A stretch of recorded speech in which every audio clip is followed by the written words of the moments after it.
Hello and welcome to another exciting episode of the Full Spectrum Podcast. My name is Trey. I am Rungren. Yeah, let me get this changed over here real quick to discussing the show, the intro. Because, yeah, I gotta buy some new glasses tomorrow, I guess. So yeah, we're back. It's been a couple weeks. Yeah. If my eye looks red at all, it's because I scratched it. I'm sorry. Yeah, I think you'll be okay. Hey, Will. Well, hello, Will. Glad you're here. It's we're glad to be back. It's good to be back in the swing of things.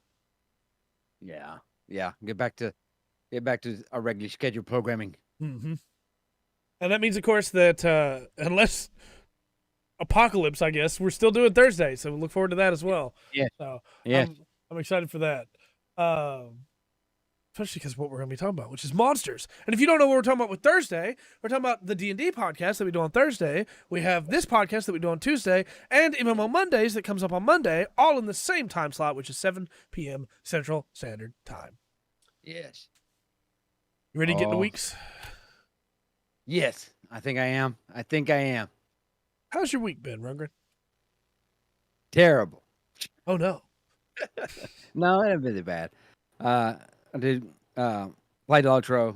I need to clean out my bags and stuff, I realized. Yeah. The other night, yes. Played Lotro. Watched a lot of cheesy movies this week. Okay. Some good ones, but we caught up on me and my girl caught up on Stranger Things, The Umbrella Academy, and The Boys. Okay. So we kind of had a superhero week. Not intentionally, it's the way everything worked out. What else did I watch? I watched the first episode of The Boys. Oh, yeah? Yeah. Okay, well, I won't say much more about it. I was trying to think of I tried watching Velocipastor. Did you? Okay. But the version I had was missing all the special effects. Oh. They still had place burning car here. It was right on the screen. Yeah. I was looking where his parents blowed out and stuff like that. So, oh my gosh, that wasn't the worst movie though. Yeah. Yeah. I can't remember. I can't remember the name of a couple of them now that it's come down to it. But they were terrible. I watched some good ones. I checked in with Godzilla. Yeah. A couple of Godzillas, but from the Shoujo era. So not necessarily the 1954. Kind of that couple of those movies that were in there that are right before they go, okay, we're doing this for kids. Right. Yeah, for sure. Getting really close to that. Some of those Showa movies get really interesting. Well, Godzilla, for a little background, if anybody doesn't know, the actual Godzilla movie from 1954 is depressing. Yeah, for sure. It is a dark movie. Yes. Okay. Very dark. I know you wouldn't think of it, what comes after it, but in the first era of Godzilla, which is the smallest Godzilla, at the end of that, you have, oh gosh, that little kid dreaming about the island. That was when they made it for kids. But right before that, you get some of these wild stories. Ankley, what's his buddy's name? Angurius, yes. Yeah. Yes. A couple of those where they show up and they got to team up. And they get bad. Yep. They get terrible. Yes, watch Chappie. Chappie was actually really good. I hadn't seen it before. Well, Diane Thwart, The Answer, from South Africa, is a weird band. Yeah. And they play a part of it, and they do a really good job. But it kind of poses some questions that I don't know. Either they knew and are deep thinkers, the people who came up with this movie, or they didn't understand how far the thought process would go with artificial intelligence and all that. Yeah, which we use the word AI. Yeah, now for stuff that's not right. It's not actually intelligent. Yeah, that's not artificial intelligence. That is It's something else. It seems clever. That's why I really doubt all the Lambda news right now out of Google. Yeah. For that guy, yeah. It could be, but yeah, but a conversation. I don't need more than that. yeah. Especially because when I looked at it, those were leading questions. Yeah, Like they were. you can't get away with those questions if you ask those to a witness in a courtroom or in an Right. interrogation.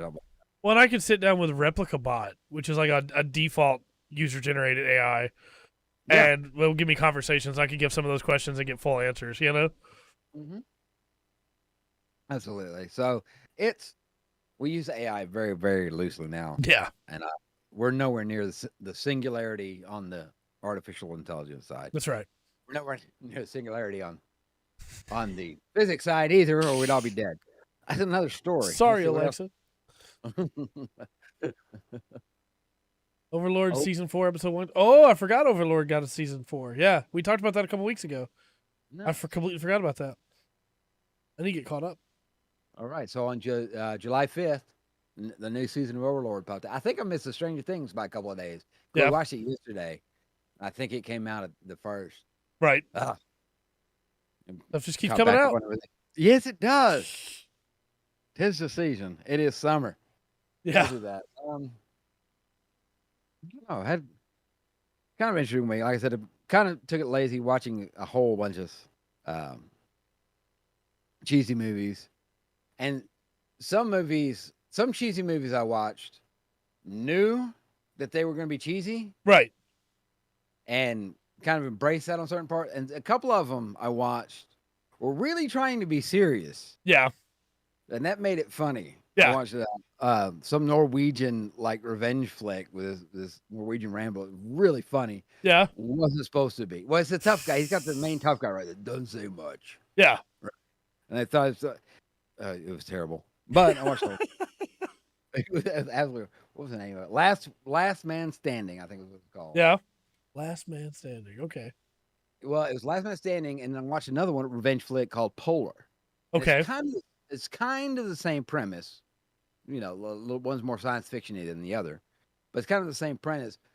But one, the camera work and production, the beats going through, right, makes sense. You feel the, and the other one, it's like somebody took a 3-hour movie and cut it down to 30 minutes for you to understand. An hour, 30 minutes. And like I got just highlights from it. I don't know how to explain it. So it's a cover writer movie then. You're right. Yes. Oh. Hey, I do believe that reuse was Godzilla first. Oh, for sure. For sure. They didn't start. They did that in the shoujo era. Which one did the Rise? No, not Rise of Godzilla. It was before. I think it was the one before King Kong vs. Godzilla. Yeah. 1964, I think. So one in there they started, taking the old footage and throwing it in there. But of course, why not? You got the footage. Use it.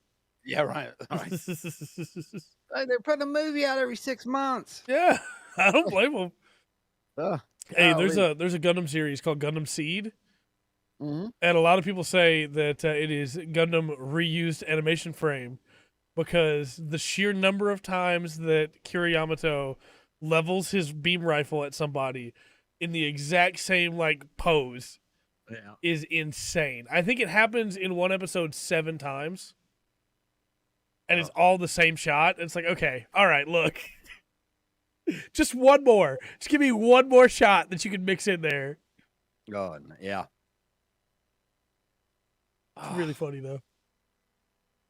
Yeah, they what's kind of funny in some of those old Godzilla movies, especially when they get to color. When you're going in color and they have that dynamic thing, you can tell that Godzilla suit has been used and abused, especially where they try to out-res it or whatever. Oh man.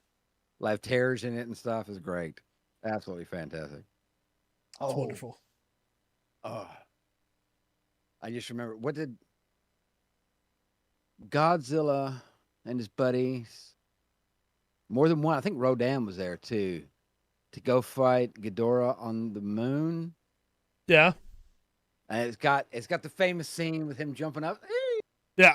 Yeah. They made a NES game off of that, and that NES game is terrible. I'm not like those. The shoujo era got really silly. Of course, every era does, I guess. Yeah, when it they does. Go back through that, the millennial era was all right. They took a really cheap shot at the American Godzilla, though. They did. They really did. I wish they should have. That was Yeah. not Godzilla. That was terrible. That 1999 crap iguana movie. Yeah. I'll go. Sorry. No, you're going good. into my Godzilla rant, and I'll stay off. I love when we talk about Godzilla. You are fine, sir. I've read some stuff this week. I had some time to read a little bit, and I started a book called The Lies of Lokmora. Okay.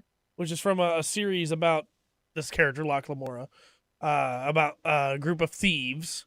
And it's pretty solid so far. It's set in a, like, I guess the right way to describe it would be like, it's almost like a Venice, where the city itself is on the water and the water is a part of it. But the city is built on a, what's that? Sorry? It smells like poop. Go ahead. Right. Yeah, no, it does. The city is built on another city from a previous civilization of people that was made out of this special glass called elder glass. And it's unbreakable, and the spires of that city still come up into the new city now. But nobody knows what happened to those people. And there is a special hour of the day where the sun hits the glass just right, and it gives like a false light over the entire city instead of twilight. And all of that is set up for this dingy, crime-filled city. Yeah. That is the forefront is beautiful and majestic and wonderful, and of course behind that is just, hey, everybody's corrupt. That sounds pretty interesting. I like the idea of the city built on the ruins of an old city. Yeah, and not just like, super buried deep old cities down there, but like literally built on the back of that city. Well, this has been a thing recently.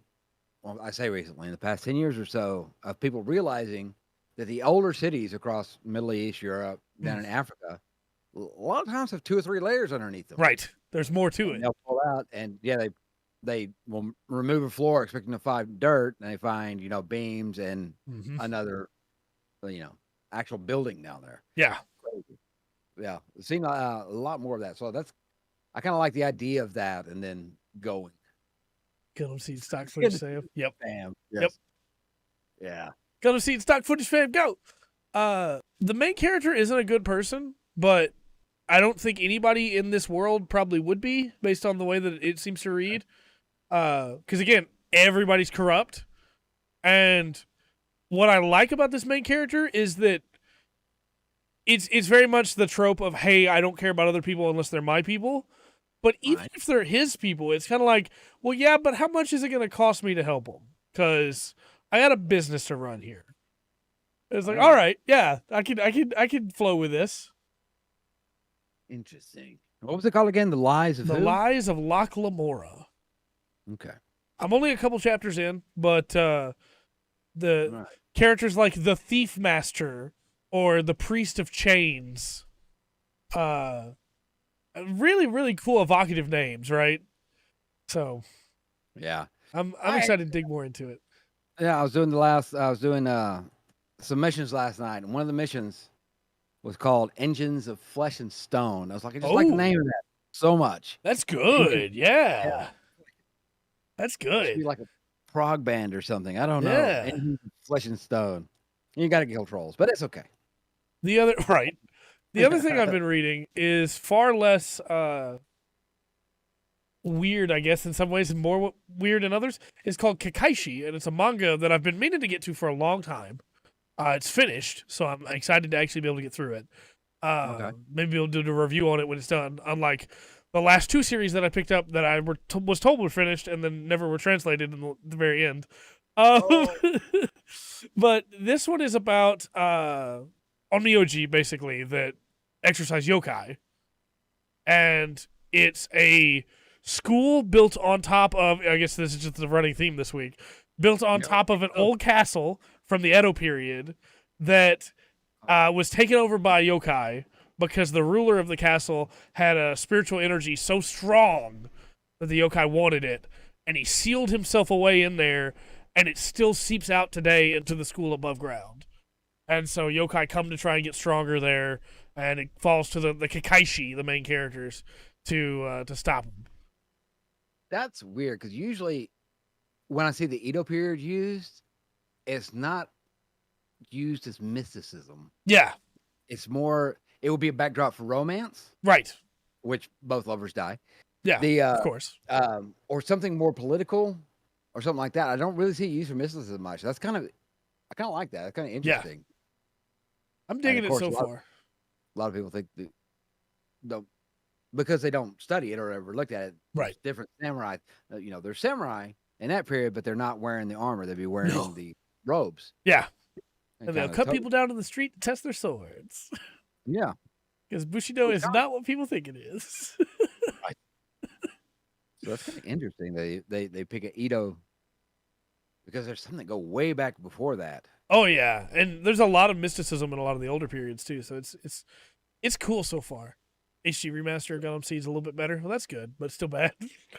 What I really like about it though is the combat system. Okay. So they use barriers, and you may say, well, okay, they're just defensive then. No, if you're inside their barrier, they can blow you up. Okay. And so they create barriers around their enemies and then explode them inside those barriers so they can't regenerate. And so you have a really cool use of, hey, we need to stop this running enemy so that we can get it in a barrier. We need to pause it for just a second. So I'm going to create a little tiny barrier right in front of its foot so that it trips. And then when it falls, I'm going to surround it with a barrier and explode it. Okay. And it's really cool. They can be really specific with it and cut off limbs. They can be far more broad with it and make huge ones. And then some of the better Kakashi that have been introduced that are like doing their own thing and aren't the main characters will make like 5 in a small box. Like barrier, and they'll all blow up together. And it's like, all right. One guy can even walk through the sky on these barriers by creating them as he steps underneath his feet. That's cool. Yeah. Yeah. It's a cool combat system. I'm excited to see what else happens with it. Yeah. Oh, yeah, Main character's kind of a brat, but he'll get over that. It's that's shonen.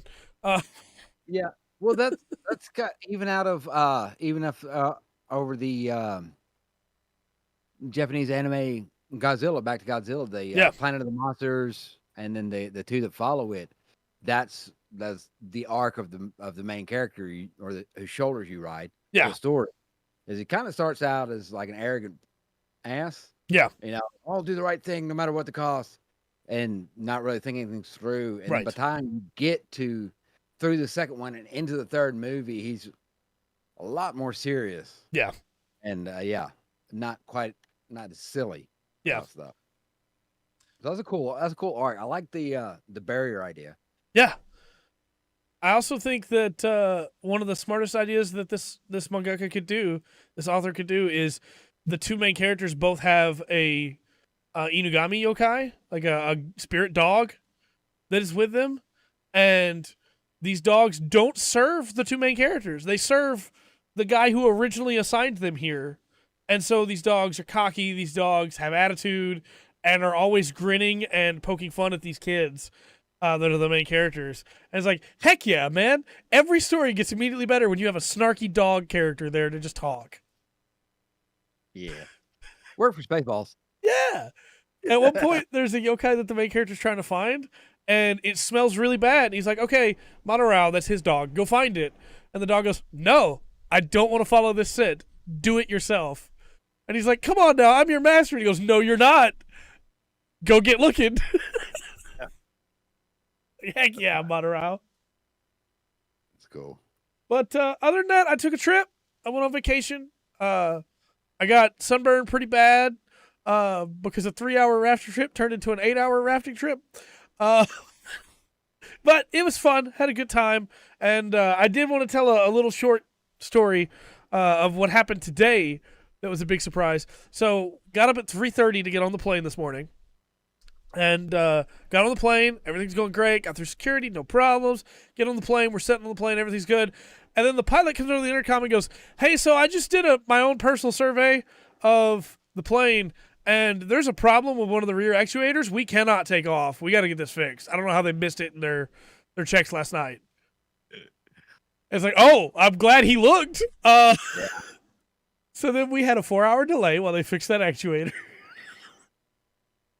Dang. But then we were good after that. No problem. The pilot comes out and he's like, "Yeah, everything's good. We're good to go." Oh, no lie. They've had lots of delays over this. I mean, like flight cancels. Yeah. Over this weekend.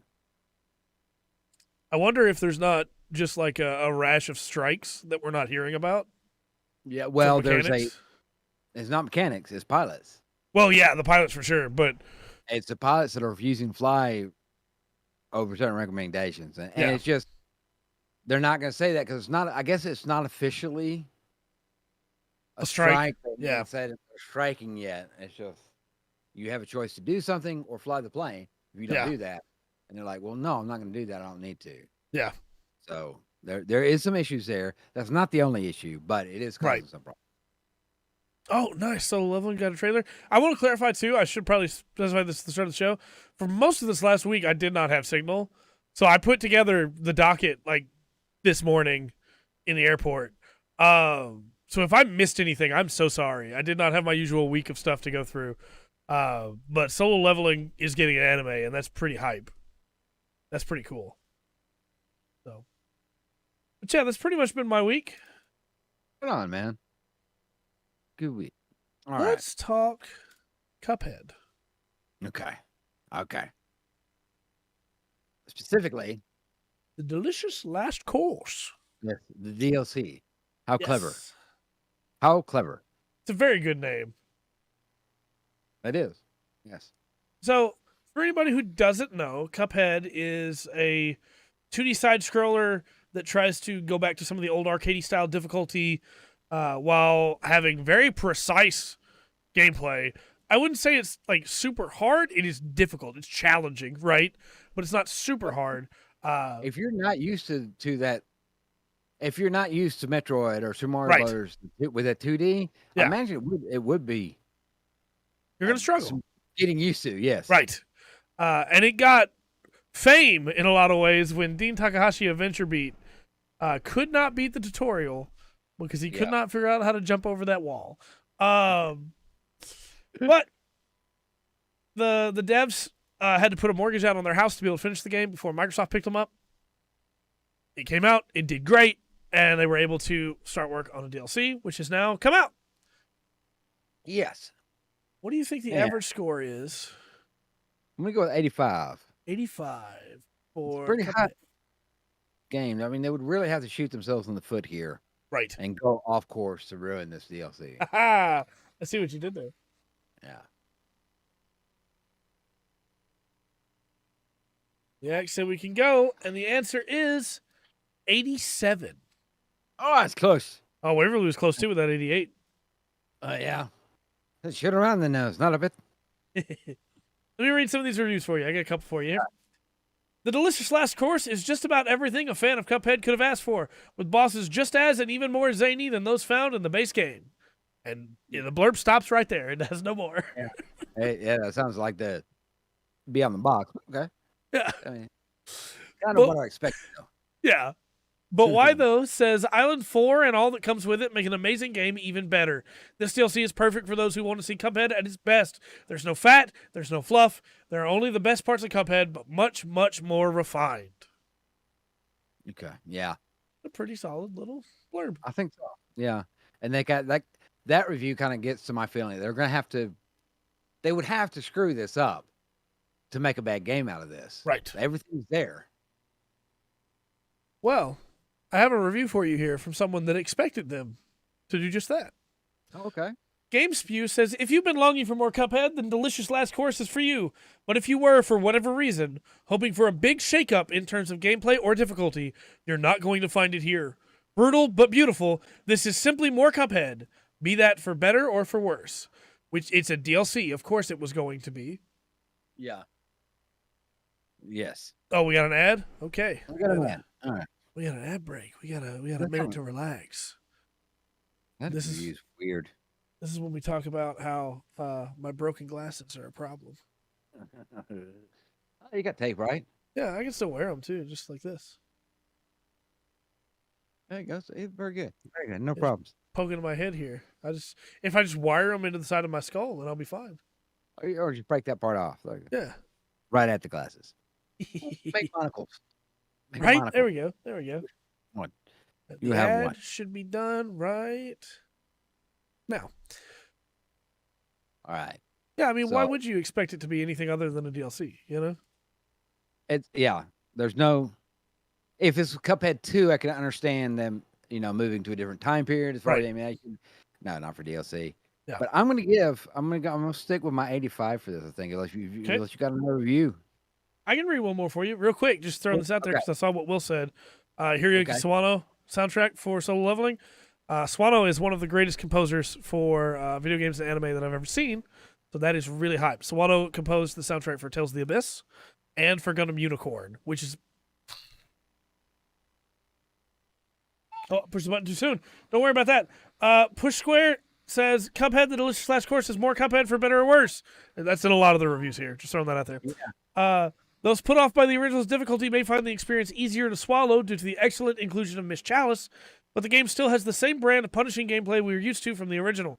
The expansion adds some of the most inventive bosses Studio MBHR has ever come up with, backed up with that amazing animation and music which has never looked or sounded better. Yeah.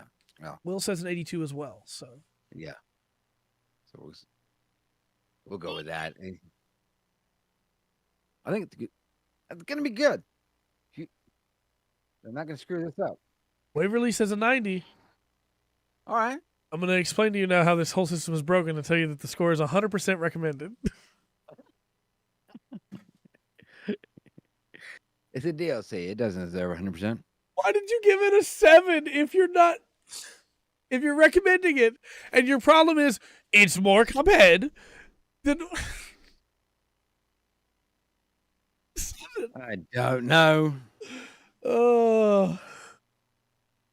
Yeah, and Attack on Titan, that's true. Swano made some incredible soundtracks. So, next up we have some announcements. Announcements are always fun. Which is weird because we've talked about this a few times over the years. This little thing. Yeah. Ultra Kaiju Monster Rancher is coming to the West this year. Which makes me excited, but what do we use to make the monsters? So, I don't think we're going to. I think they're getting rid of, because this is a special Monster Rancher. This is specifically Ultraman Monster Rancher with the Ultraman monsters. If it was Japan only, I would say it would probably be the Digibyte bracelets that they have, right? That you can put the Ultraman monsters in. But since it's coming over here as well, my gut says it's just going to be you find them in the world. Find them in the world. Yeah. But this is a huge push from Subaraya to get Ultraman going more in the West because we're getting Shin Ultraman, we're getting Ultraman releases in the West now, and then here comes, hey, here's an Ultraman game, let's go. Which we've had Ultraman games though. We have, but they're actually the last one I can think of was on PS2. So yeah, it's been a little while. It has been a while, yes. And not only are they pushing really hard for this, but for the sake of this panel where they showcase this, they actually made physical suits for some of the monsters that were from games that never got suits, and they come out and attack the stage. That's cool. And then they made physical suits for the Netflix anime Ultraman characters.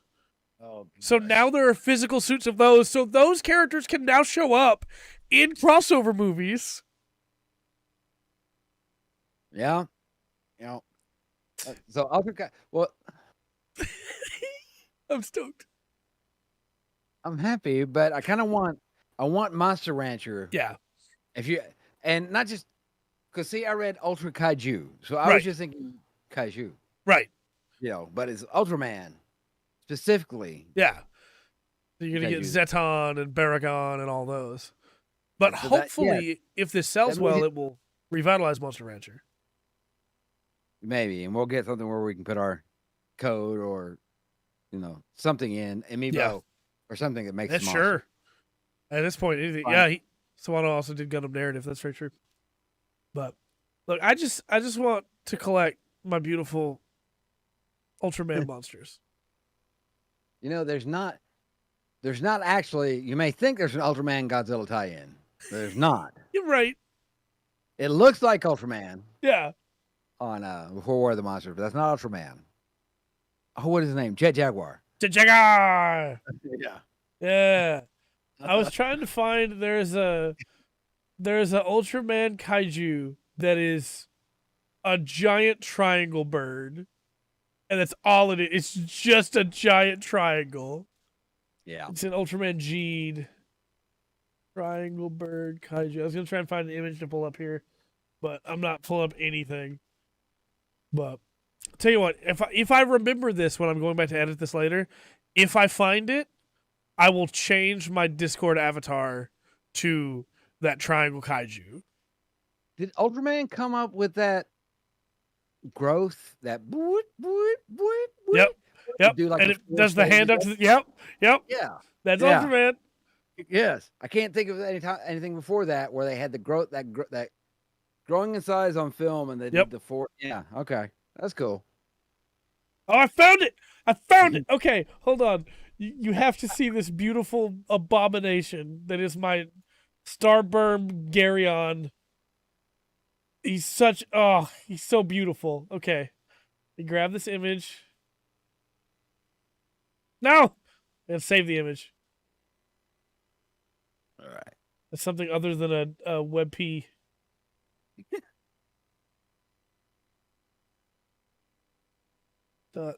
JPG. Here he is. It's my son. My triangle bird son. It's all he is. He's just a triangle bird. And I want him so bad in that game. I love it. I don't know. Maybe they'll make more because just the way Japan does things about their IPs, like we'll go back to Godzilla again. You know, they basically the Japanese entertainment Toho, the company that owns Godzilla, was pretty much insulted. Yeah. In 1999. Yeah. By that abomination. Yeah, they couldn't stand that. And no, I don't blame them. Yeah, no. If you're a Godzilla fan, that's not a Godzilla movie. Right. But with the 2014? Yeah. It obviously, look, a Japanese-made Godzilla movie is going to be bigger in Japan than an American-made Godzilla movie. Right. But these new Godzilla movies, they don't hate. Right. And I'm not putting everything on there, but it seems like they're willing to push more stuff across now. As it's like, okay, maybe there are Americans that appreciate this. Yeah, I think so too. I understand it. And I understand that people Last Godzilla.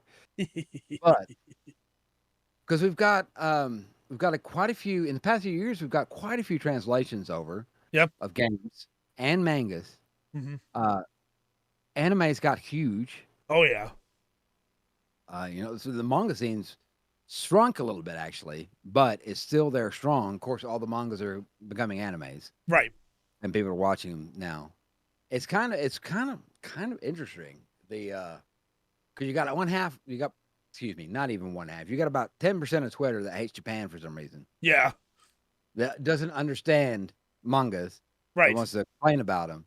But I don't know. I just see it more and more and more. And I'm kind of going to see now that they've got back on track with like the Monsterverse, and Toho's actually got it, not Toei, but Toho. Right. Has its fingers over here in that kind of American Pie, and has a little directional.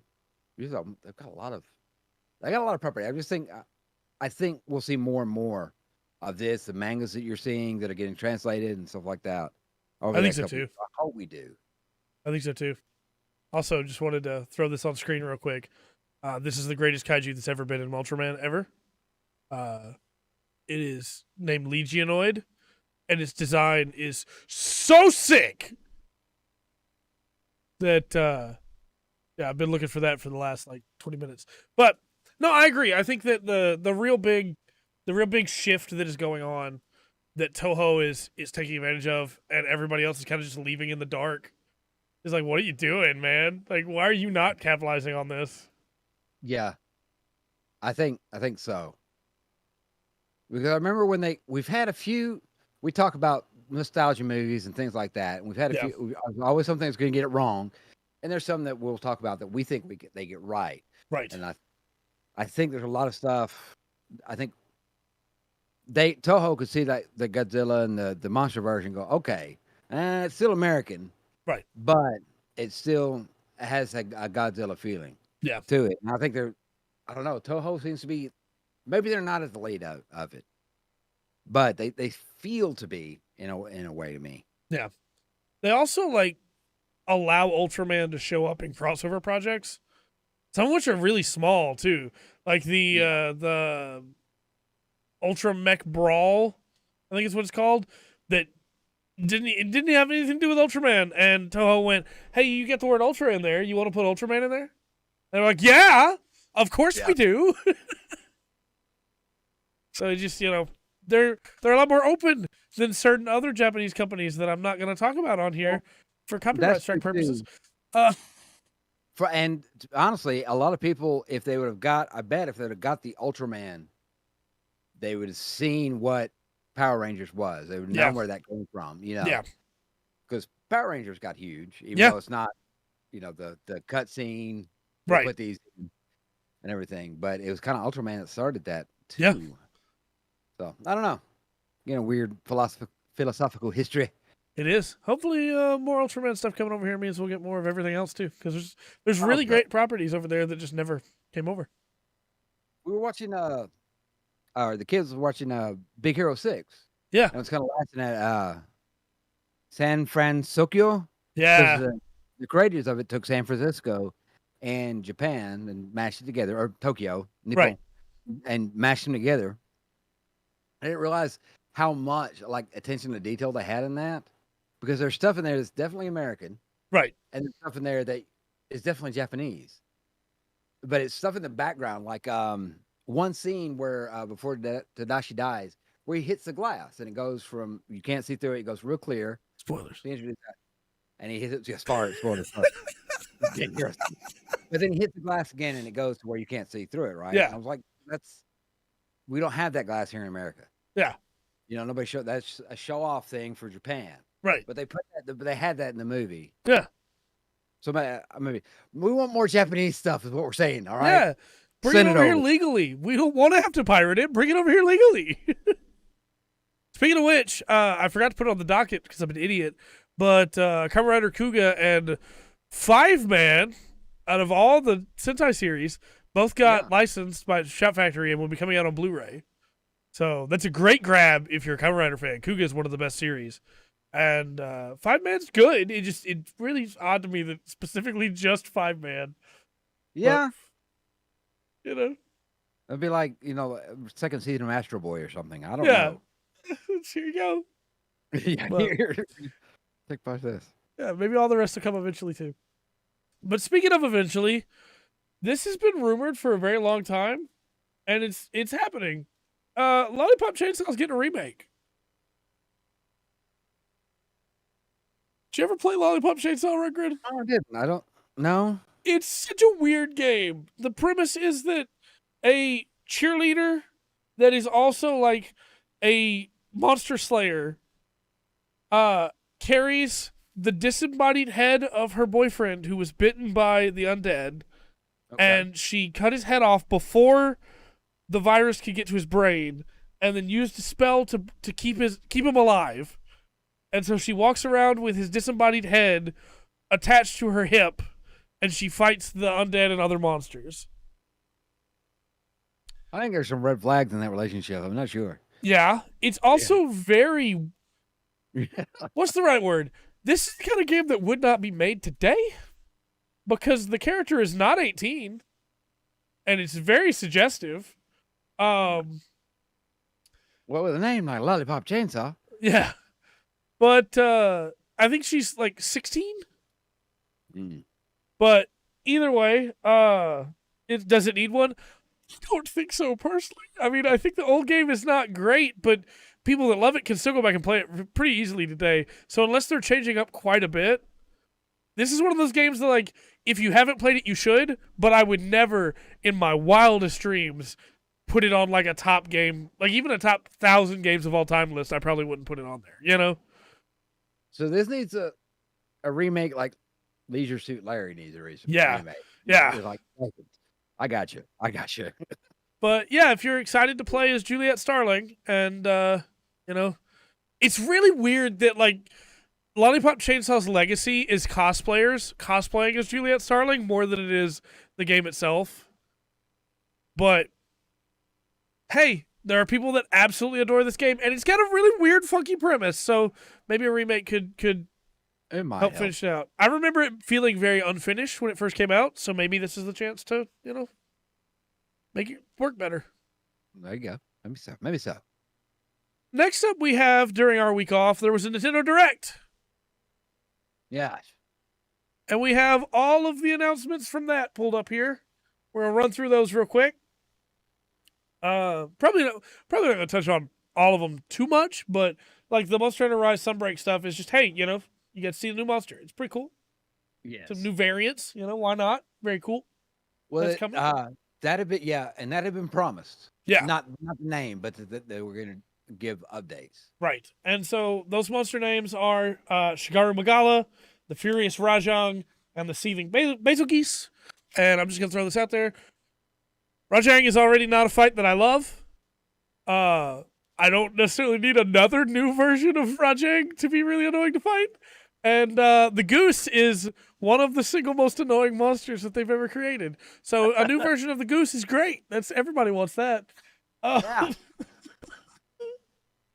But speaking of things everybody wants, right? A new version of Nier is coming to the Switch. Where does this fall? So, because it says the end of your edition. Here's my favorite thing about this. It's got to be before 4 or as 4 is going. Yeah. This is technically just Nier Automata, right? Okay. But it has specific Nintendo exclusive console or costumes, right? Okay. Then Yoko Taro has said it does not have bonus content, but he's lying. I know he's lying. Of course it's going to have bonus content. Anytime he releases a new version of one of his games, there's new things in it. So you're going to have to buy this on Switch to see what new stuff he's added in. Yes, but one of the selling points for buying this new edition, that is, I guess, a whole new edition of this game, is that the main character can now wear a Kitsune mask. Yeah. So there has to be something more. Yeah, there's new stuff in there for sure. But it unfortunately has no save transfer function, so I mean you're just gonna have to play one of the best games ever made again. So also, Will, I know that was a typo. That is a perfect typo for talking about Lollipop Chainsaw. Oh my god. So yeah, I mean, the end of your edition. Why would he call it that if there's not new content? I don't know. It's gotta be. Yeah. It's gotta be. I don't know. Yeah. After that, we have Lorelei and the Laser Eyes, which is by Annapurna. Which is black and white. Looks really cool. Yeah, this has a really cool style to it. I like it. I hope it has a good story. Me too. Then there's Super Bomberman R2. Which is just a multiplayer Yep. Bomberman. Right? I was really disappointed with Super Bomberman R because you can't play locally at all. Okay. So, like, even though it's for multiplayer, you can't sit down with anybody on your couch and play it. You have to play online. Okay. But who knows? Maybe it'll be now. Mega Man Battle Network Legacy Collection. Yeah, I'm playing through all these again. It's time. It's time. It's time to make it right. We're gonna play through every Mega Man game. Every Mega Man game plus a new game. Yep. Or new games. So with this, we now have Mega Man Legacy Collection, Mega Man X Legacy Collection, and Mega Man Battle Network Legacy Collection. All we're missing out on now are the Cybeast, Star Force, and Legends games, and then we have them all. Wow. Readily available for anybody to play. Most of these games only came out on Game Boy Advance. Now they're going to be playable on all consoles. They do have some weird new filters that I'm not super stoked about, but I just swallowed a gnat. That was disgusting. I'm not gonna play with those filters, so it's fine. And it's gonna come with a bunch of concept art and music that wasn't used in the game or was used in other games and was intended to be used in a different game. There's gonna be like a whole gallery where you can go through that stuff. That's cool. So and it looks super like stoked. from the screenshot, it looks like it's gonna play like the Golden Axe and a couple of the old retro games where they're a smaller screen. You'll have bars inside. Yeah. With background to make the screen fit. Right. So stoked for that. Yes. Then we have Pac-Man World Repack. This is lazy. Yeah, it's just hey, here's the old Pac-Man game for PS1 from 1999. Yep. Yes. You want to play it again? It's a remake that doesn't look like it's going to have a lot of remake done. Yeah. Then there's Blanc, I think is how they pronounced it.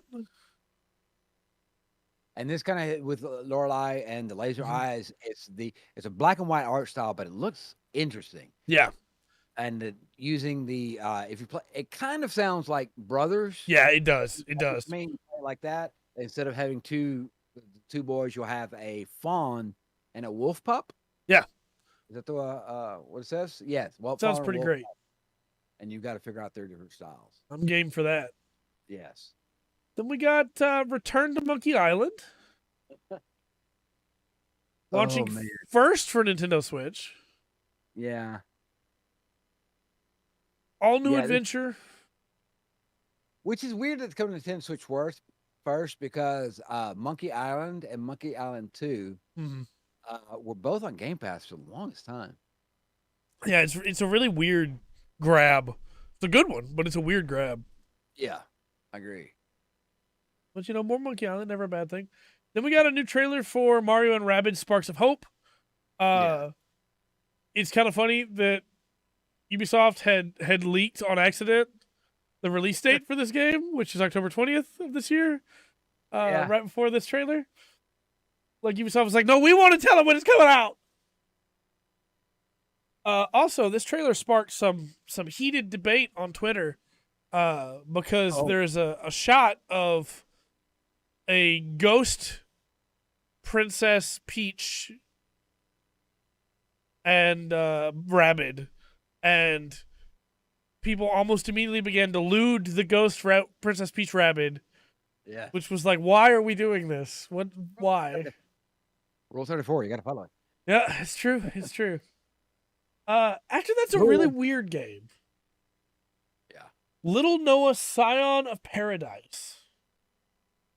This reminds me of like a cross between, it feels like between Ghosts and Goblins and Sonic. Yeah. That like how the levels are set up. With just a little bit of Pikmin in there. Yes. Yeah, it looks beautiful. Yeah. It looks a little like Maple Story. Yeah, it does have kind of that art style for sure. I'm excited to try this one out. This one looks pretty interesting. And this one will come out Switch, PS4, and PC on Steam. Yeah, so lots of options for that one. Yes. Then we got Railgrade, which is Factory Sim. Yeah. Cool. Yes. Why not? Another one, Switch and PC. Mm-hmm. So this one will be epic. I think, like, Railgrade seems like you'd want that on the PC. Yeah. You'd want the Steam version of that. You don't want a Switch version. Right. Because, I don't know, it just seems like it'd be limited. I agree. This next one, though, is really interesting art style-wise, and I like it. It's RPG Time, The Legend of Right, which has, like, a hand-drawn style. Yeah. Coming out August 18th. I'm trying to say for the screenshot they put up, what's around it, like the dinner bell and stuff around the book you draw in. Right. This looks like an interesting game. I don't know. I'm stoked. What was the series of games you were drawn? Drawn to life? Yes. Yeah. That's not the same. This is not the same company, is it? I don't think so. Kenta? Yeah, I don't think so, but it looks pretty interesting. Yeah, it does. Then, of course, Sonic Frontiers was confirmed for Switch. We got to see a little bit of that there. People have been memeing on this game really hard, but the reason they're memeing on it is because of the IGN coverage. I think after this, we had to talk about IGN a little bit too. After this, though, I think a lot of people were like, "Oh, okay, so it does actually play. It's a Sonic game." Okay. Oh my gosh. Then Disney Dreamlight Valley is coming to early access on September 6th across all platforms. It's going to be free to play, but you can play it early if you have Gamepass. It's weird. It's a weird game. It's an adventure simulator. Yes. I don't. Is it MMO? Is it? What is it getting at? Wish they would tell us. It's not anything about this except it's like they're relying just on the Disney characters. It really looks to me like it's going to be The Sims, except you walk around in the Disney worlds. Okay, that might be it. Okay, that would make some sense. And I'm sure there's a market for that. Then, of course, Live a Live, Live a Live. Demo's out now. Got to try that out. I'm really stoked to try that out. And then you carry the demo over to the full game. So very good. The game's finally coming over here. Yeah. Then we got a Doraemon Story of Seasons, Friends of the Great Kingdom announcement. This is very much like the other Story of Seasons games, except it's Doraemon themed. So there you go. If you even know who Doraemon is, there you go. You make your fields, you plant some stuff, grow it, make it pretty. Minecraft Legends, of course, coming to Switch, just as we figured it would. It's coming to everything else as well. This one I'm pretty excited about. Dragon Quest Treasures, we got to see a little bit more of. It's coming out December 9th. I'm so torn because Dragon Quest has got such a history. Yep. Long history in gaming. And there has been some real stinkers. Yeah. Come out. The when the Wii came out and the one on it was using Dragon Quest 10. Yes. It wasn't good. So I'm a little nervous about this, but we'll see. It doesn't look to me like it plays like a Dragon Quest. Yeah, I think this is going to be more of the Dragon Quest Monsters style. Yes. Which took a weird detour into Dragon Quest Monsters Joker for a little while on DS and died. We thought it was done for good. And Dragon Quest Treasure seems to be bringing that back. I'm still really interested in the fact that it's about Eric and his sister from Dragon Quest 11. Yeah. I really want to see how that ties into everything here. But I'm always down for more Dragon Quest Monsters. I love that series. Very good. Very good. Then Portal Companion Collection will be available June 28th with Portal and Portal 2 in one big package for Switch. Which, depending on the price, should be a good grab.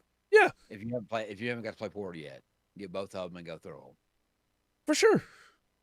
Then Square Enix is bringing out Harvestella, which is a farming simulator for Switch.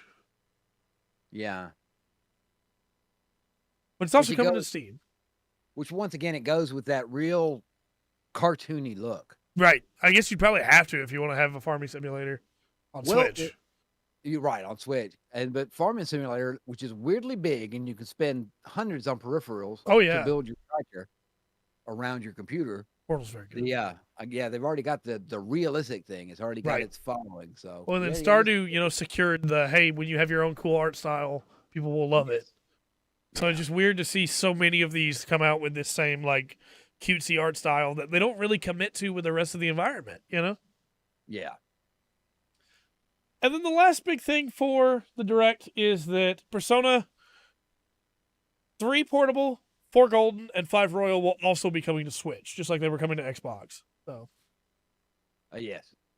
how is P5 going to play on Switch? I don't know.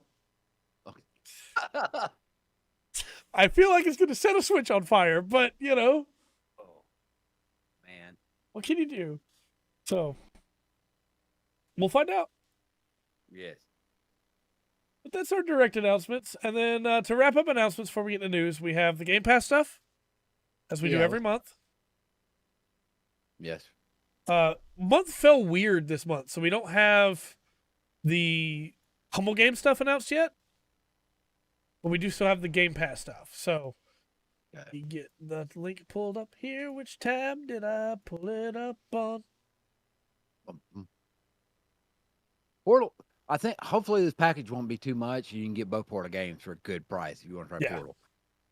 That's what I'm hoping. Kind of a big deal. I don't have this tab anymore. Let me just Google this real quick. Okay, here we go. Game Pass games for July are pretty interesting. Starting today, Last Call BBS, which is a retro puzzler, is available. And then 3 games from the Yakuza series are coming back to Game Pass, which tells me that it was probably some kind of marketing problem before where they didn't get the license renewed in time. I guess not, because they were carrying pretty much all of them there for a while. Mm-hmm. So Yakuza 0, Yakuza Kiwami, and Yakuza Kiwami 2 are back and good to go. So they've got the side stories. Yep. Okay. So it's a good time to get into Yakuza again because you can just play those for free.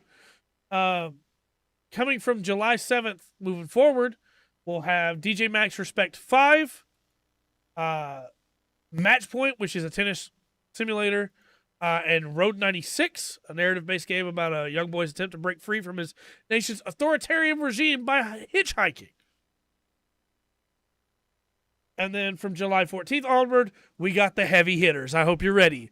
Because my friend Peppa Pig and Paw Patrol the movie are coming to Game Pass. I know somebody would be happy about one of those. Escape Academy, Power Wash Simulator, and Overwhelm are also coming to Game Pass all that time. But, as always, when we talk about Game Pass stuff for the month, we have to talk about the games that are leaving Game Pass.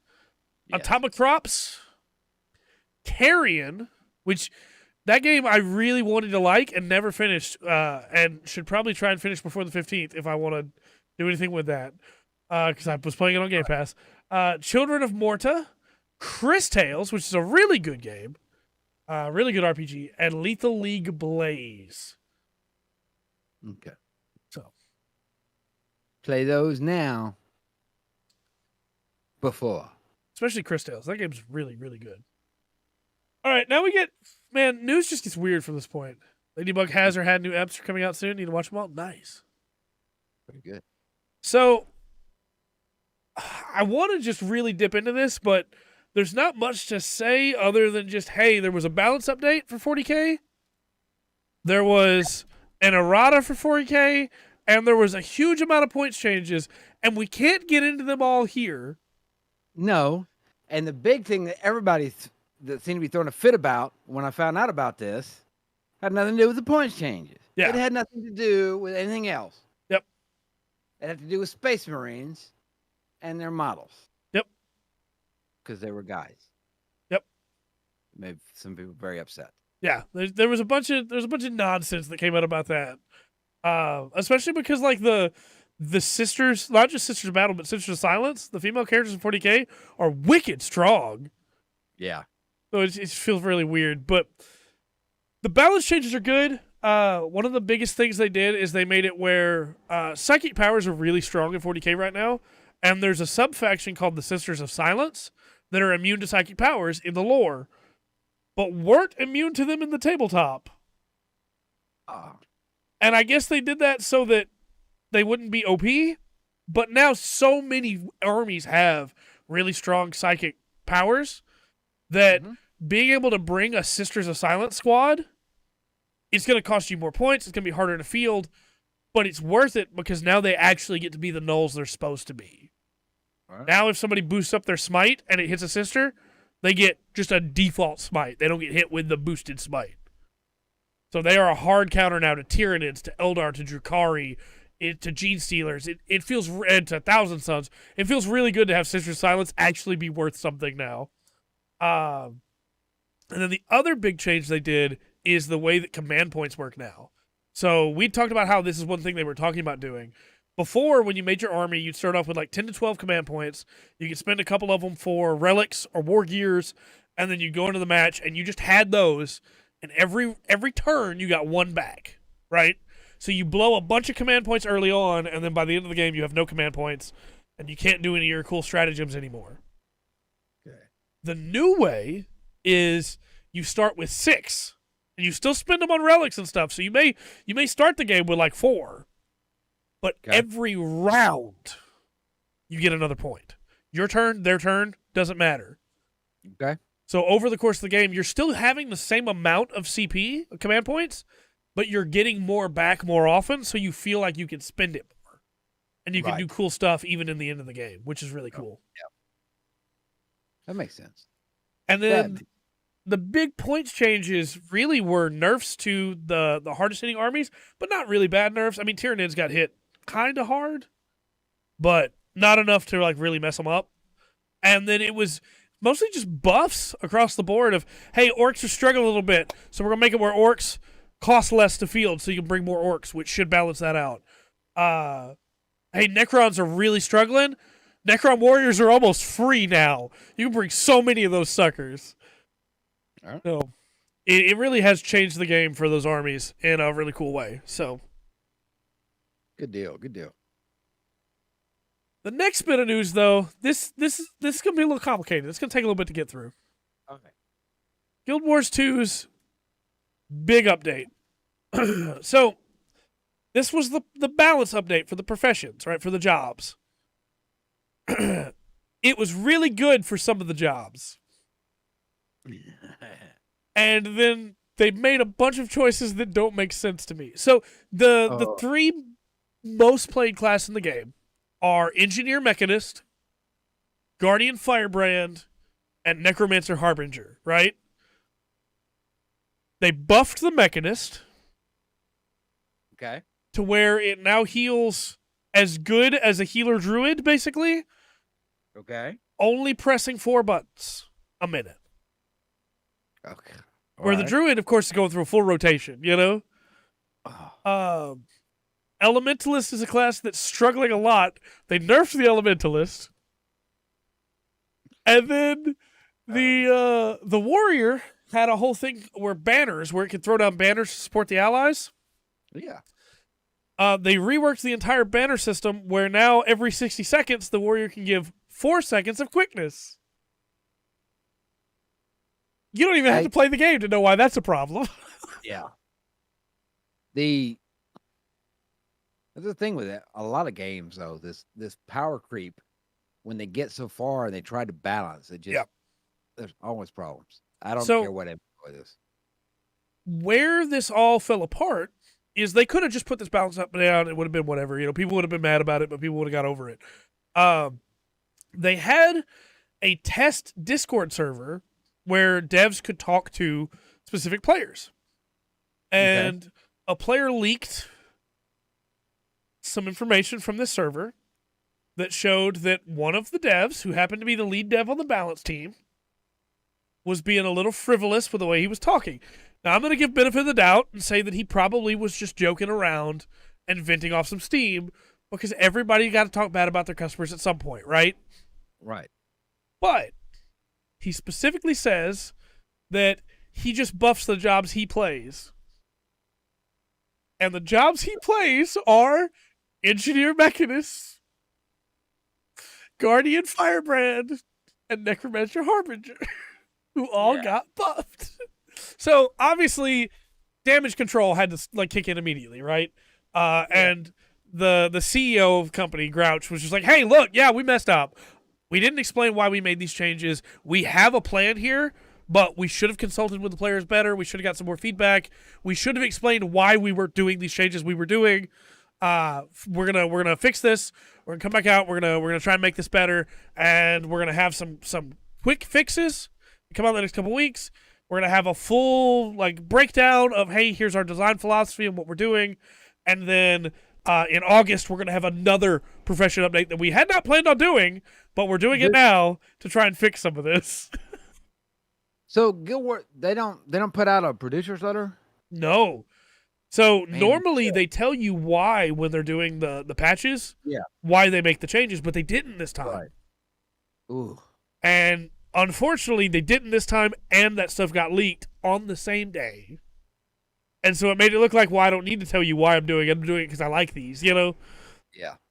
And so they put out some quick hot fixes that almost doubled Ranger's base damage, which is great because Ranger is one of the least played jobs in PvE. Yeah. It is a big change to Rangers. And they nerfed Mechanist so that it doesn't heal as good as the actual healers. But it still heals pretty solid. And one of the cool things is they made Engineer's Rifle actually worthwhile to use. That is a fun build. I'm playing that build right now for my Engineer because how fun it is to use. But adjusted a bunch of little things, and then Elementalist and Warrior are getting a big change next month. Unfortunately, it means if you're a Warrior player, you just kind of can't run banners for a month. Because they're garbage. They're hot garbage. I'm talking the buffs they put out every 60 seconds for 4 to 10 seconds. A bunch of other classes can put out for permanent uptime. It's like, yeah, no, just don't. Just don't even do it. Just leave that alone. But otherwise, it was a good balance update. It fixed a bunch of cool stuff. It fixed a bunch of issues. It made it where you don't have to go into the first expansion to be able to unlock masteries. Now you just have to hit 80. So you don't have to worry about getting spoiled on stuff anymore. Again, they made Rifle actually viable again. They made it where you can run a healer build on a Revenant now, which seems really cool, and I kind of want to play around with that. They made it where Necromancers can heal better on Scourge. They're really trying to make every spec feel good to play, except Warrior Banners, I guess. No, and that's what makes it so confusing. It's such a weird patch. Yeah. Well, at least they addressed it, and they're getting back to fixing it. Yeah. Gosh. But that subreddit was on fire for a couple days. It was impossible to find anything on that subreddit. Oh, man. Anyway, talking about impossible and complete nonsense, Santa Monica Studios does not want pictures of your penis. For the record.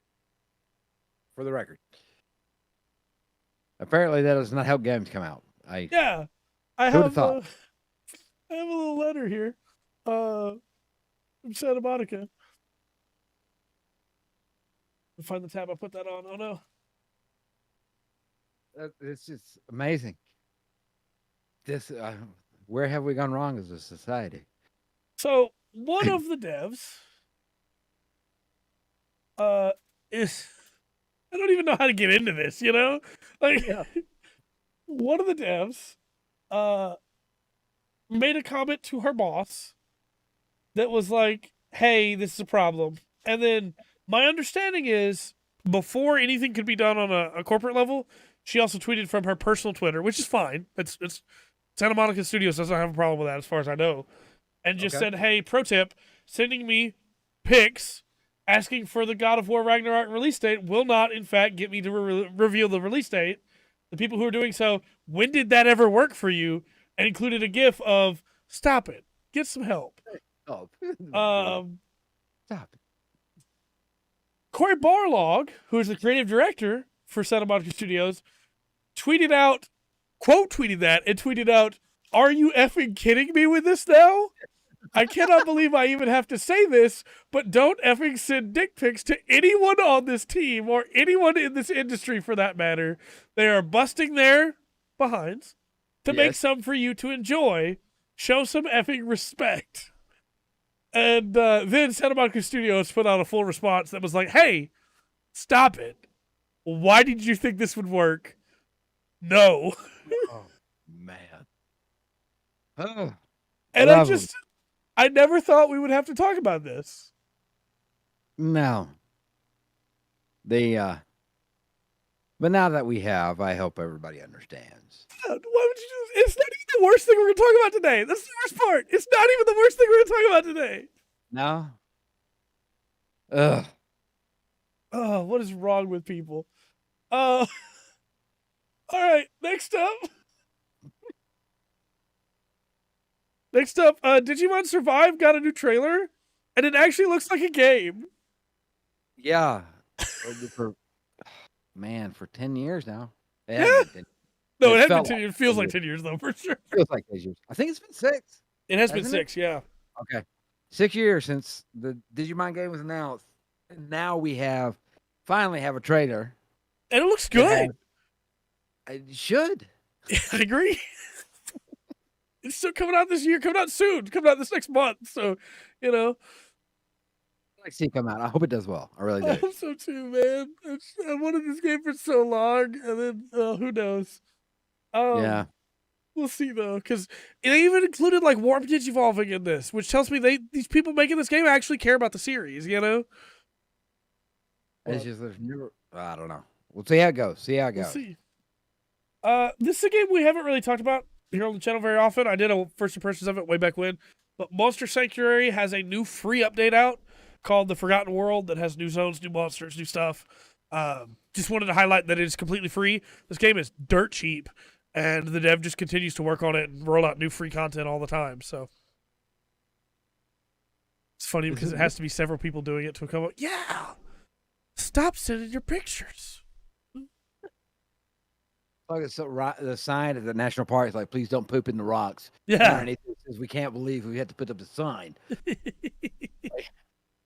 Somebody did it. Oh man, yeah. Yeah. You know, if you like monster collecting games, check out Monster Sanctuaries. More free stuff coming. May do that. May do that. This is where things I think are going to get into some more discussion. Okay. Xbox Live is dropping games with gold. Yeah. For 360.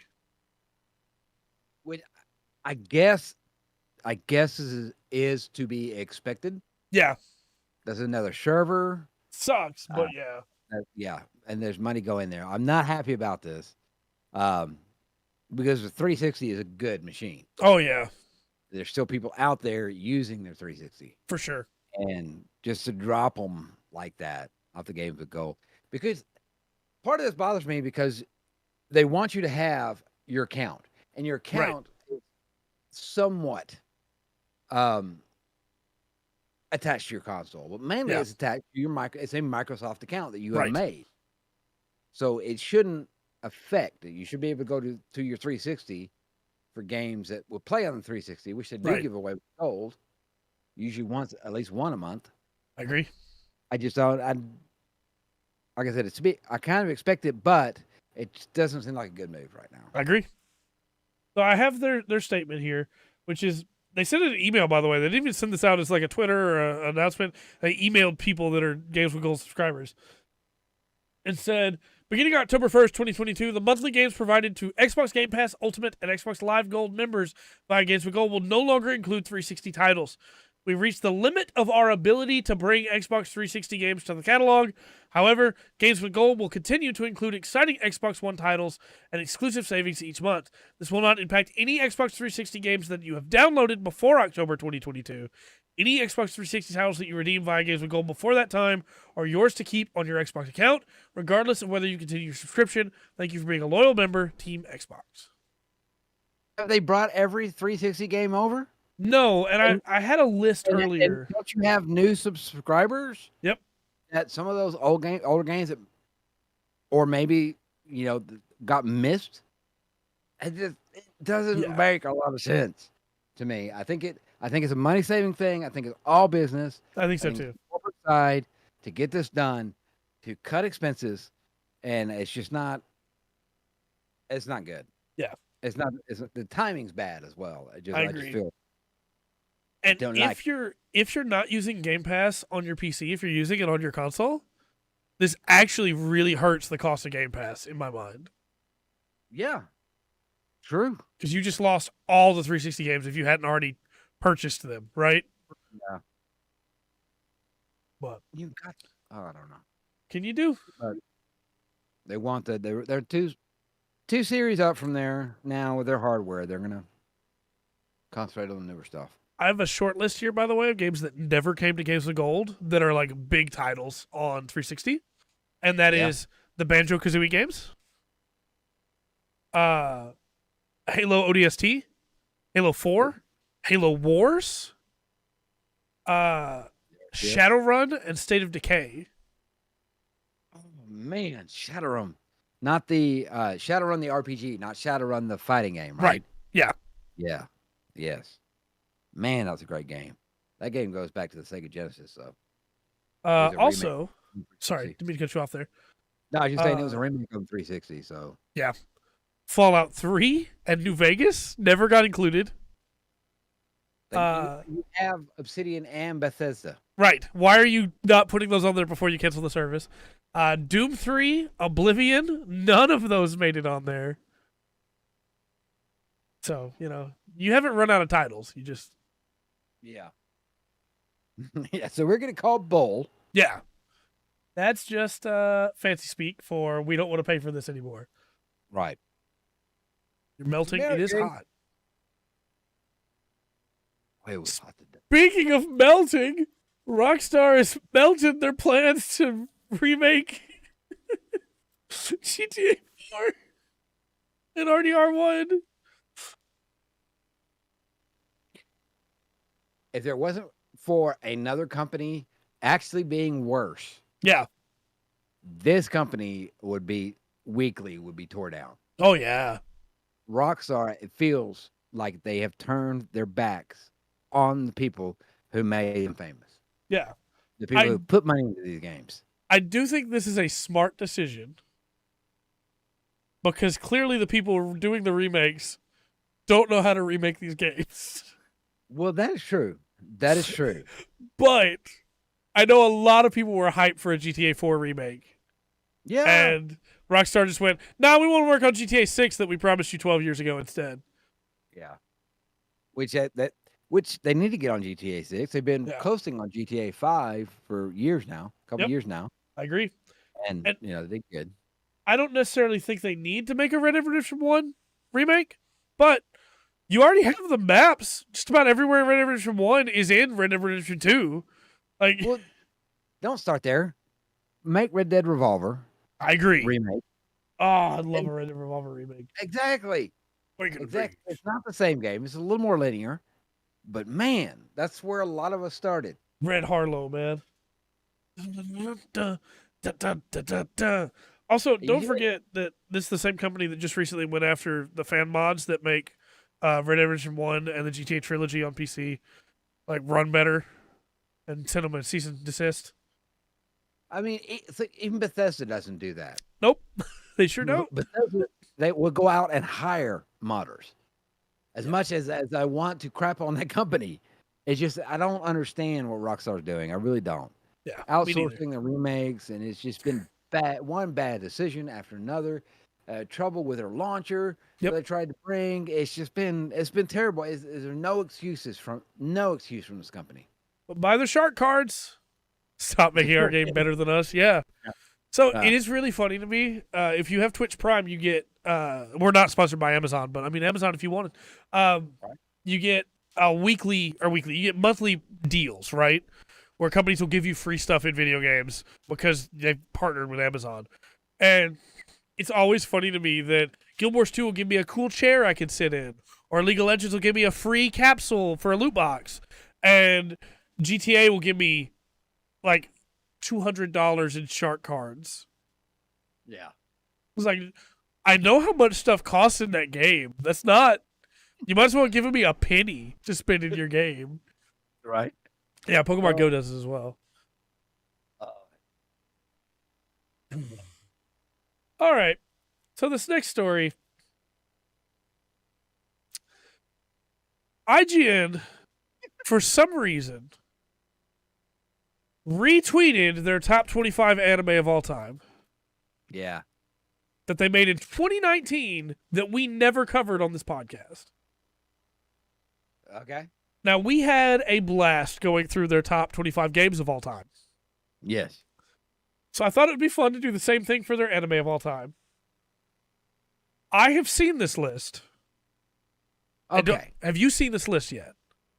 No. Okay. But I want to kind of jump ahead here. Okay. Because I have feelings about what is the most important anime of all time. Right. That really made people take notice. And for me, what should be number one, love it or hate it, or in the top 5, has got to be Akira. Right. What I'm scared of is they're going to try to get too hip with this list. I have a clue at all. And there's probably going to be stuff on there that's not even anime.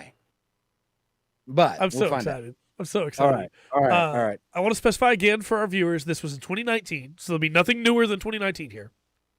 Yeah. And there are no rules laid out before they started this list. Nothing of like it has to have ended this time or it has to have this many specific episodes. The only thing they say is it was difficult to pick just 25, but they took several things into consideration.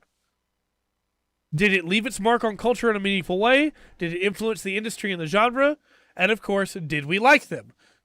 Okay. Immediately, your brain's probably going, there's like 5 shows that have to be on this list. If those are the considerations. Well, I've got what should be the top 3 for a Western company, or in my mind. Yeah. But you go ahead. So remember, too, this is the best anime series of all time. So you can get away with a lot, right? Yeah. Number 25 is Sailor Moon. It's influential. I definitely think it deserves to be on the list, right? Yeah. Influential. It was the gateway for a lot of people for magical girl anime. Yeah, but which one are they talking about? They're talking about the original that came out on Toonami. Okay. They're talking about our version of it. No, they're talking about the American version. Yes. Where the storyline's changed. Right. Characters aren't together. Right. Okay. Then do they have the Japanese version higher up? I will not spoil anything about this list. Okay, don't do it. Don't do it. Okay, what's the next one? Number 24 is Monthly Girls Nozaki-kun. I'm seeing a pattern. Now, Monthly Girls Nozaki-kun is pretty good, right?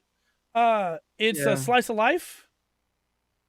It's got a lot of fun stuff going on. It's a romance. It's pretty solid, right? I don't think it's top 25 material. But let's see what it replaced, right? Let's see what didn't get on this list because it's on. Dragon Ball Z is number 23. Golly. I'm not even that big of a Dragon Ball Z mark. I would say Dragon Ball needs to be on this list instead of Z. But if you're gonna put either one of them, it probably needs to be at least top 15, right? That's what I'm thinking. Top 15, close to top 10. Yeah. All right. Oh my God. Number 22 is Showa Genroku Rakugo Shinju, which is, absolutely. That is like, if you haven't seen it, it's an incredible show. It's extremely niche. Yeah. But story-wise, like storytelling-wise, it is one of the most cleverly written shows that I've ever seen. Fully believe it deserves to be on this list. I would probably have put it at 25, to be honest with you. Okay. It's all based around the Rakugo performances of traditional Japanese storytelling and the characters that have to try and live their lives while also, being these good storytellers. Number 21 is Ranma 1/2, which absolutely is a seminal series. I don't think it's as seminal as some of the other shows that came out in that time, but Ranma 1/2, I'm not upset at all it's on this list. That makes sense to me. Good show. Number 20 is Kill la Kill.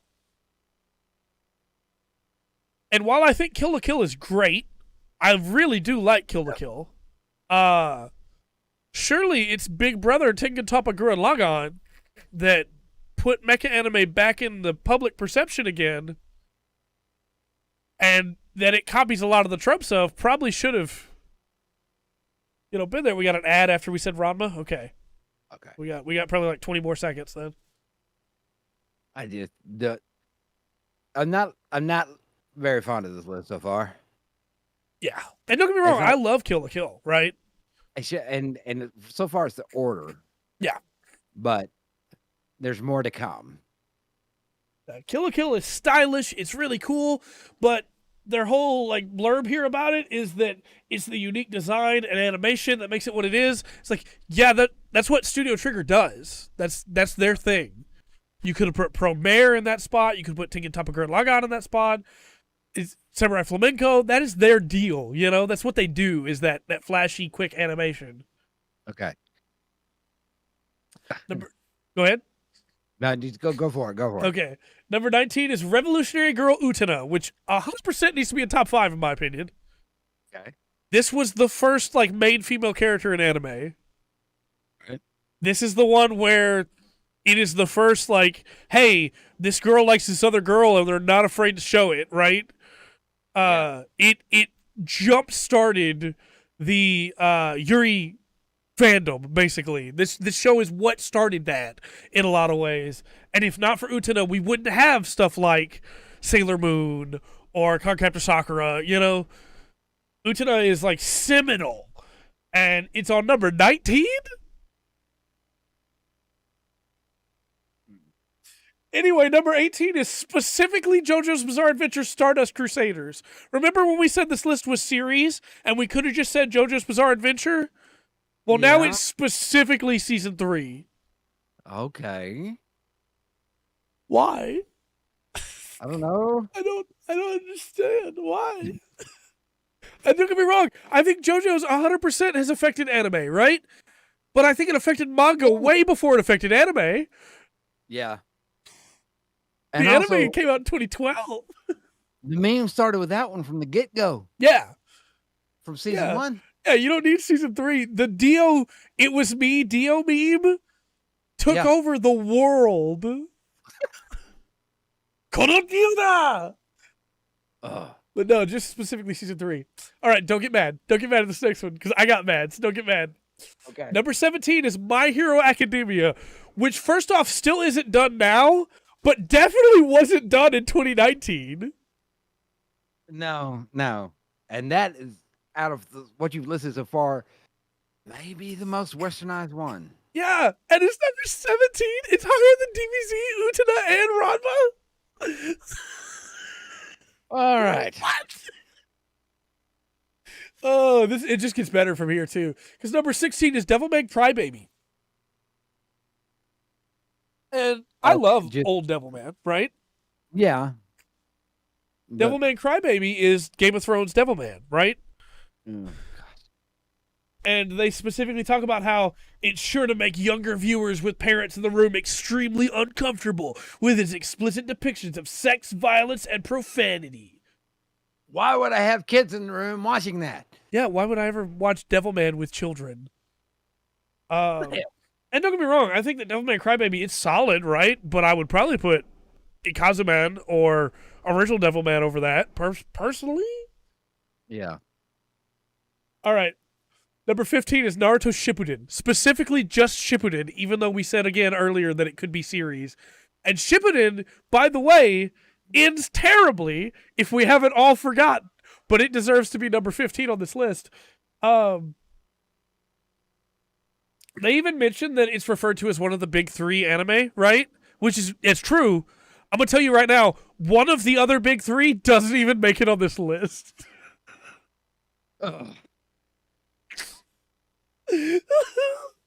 Also, if you ask people what their favorite parts of Naruto were, most people are going to say OG Naruto. Most people are going to say Zabuza Haku in the Land of Mist. Most people are going to say the Chunin exams. Most people are going to say Rock Lee's fight with Gaara. Number 14 is Baccano, which is a good show. This absolutely, 100%. Great show. Yeah. Really cool story that's told in different chunks and different timelines. I would probably put this at like number 20, right? Okay. Yeah, most people are going to talk about the ramen arc. They're not going to talk about Shippuden. Number 13 is Orin High School Host Club. Sure. I think it could probably be on the list somewhere. It definitely wouldn't be top 15 in my mind. Because I don't think it really did anything new. I would say maybe Fruits Basket instead, right? Fruits Basket was the inspiration for a lot of the shows that came after it when it comes to that style. But sure, okay, you know. Okay. Number 12 was Code Geass. I would say Code Geass should probably be on the list somewhere. I'd either put Code Geass or Death Note, but it would probably still be in like number 18, 17, 18 area, right? Yeah. Because obviously it carries a lot of the weight of previous shows on its shoulders. But Code Geass was a solid show. Yeah. Number 11, Samurai Champloo, which is great, right? It's really good. Yeah. I don't think I'd put it at number 11, Yeah. but really cool, unique in a lot of ways. Yeah. So I'm wondering what. I don't know. I gotta wait for the top 10. Number 10 is Fully Cooley. Okay. Fully Cooley's weird and cool, and I'm not upset it's number 10, but it would not even be on my top 25 personally. It seems like what they're looking at has nothing to do with what they said they're looking at, though. Right. I agree 100%. It's not what was seminal. It's not what changed the game. It's just, hey, we liked these shows. Yeah. And that's fine, but then It's don't fine. say it's seminal stuff at the start of it. Right. Oh, gosh. Number 9 should be higher, and it's Yu Yu Hakusho. That should be in the top 5. Yu Yu Hakusho is tight. It is one of the best written shonens there is. It doesn't waste time. There's no filler. It just goes and goes and goes, and it's great.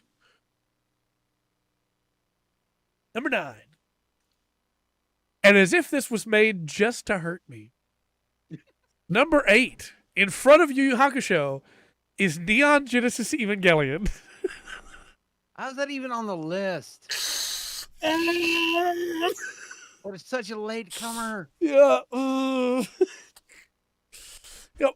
And of course All right. they get into how, you know, it's just continues to be the mythology and the wonderful storytelling and everything. It's like, look, if you love Evangelion, that's okay, but you don't have to sit over here and tell me how it's the second coming of Jesus Christ.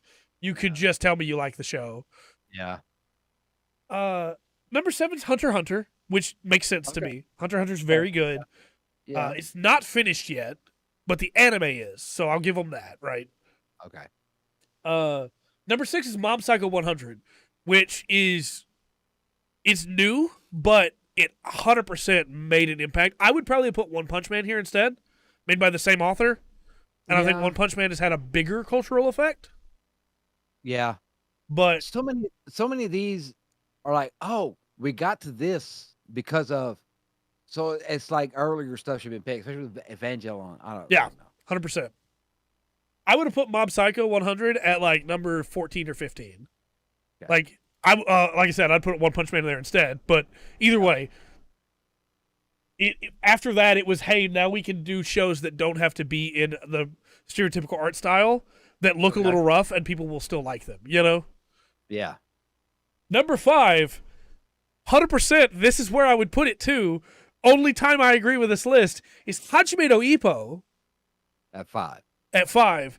The only thing I would say is maybe I would sub in Ashita no Joe instead, because Ippo wouldn't exist without Ashita no Joe. Yeah. That's the way I feel about a lot of their picks, though. Yeah, Dragon Ball instead of Dragon Ball Z. Yeah. Yeah. But So we're at 4.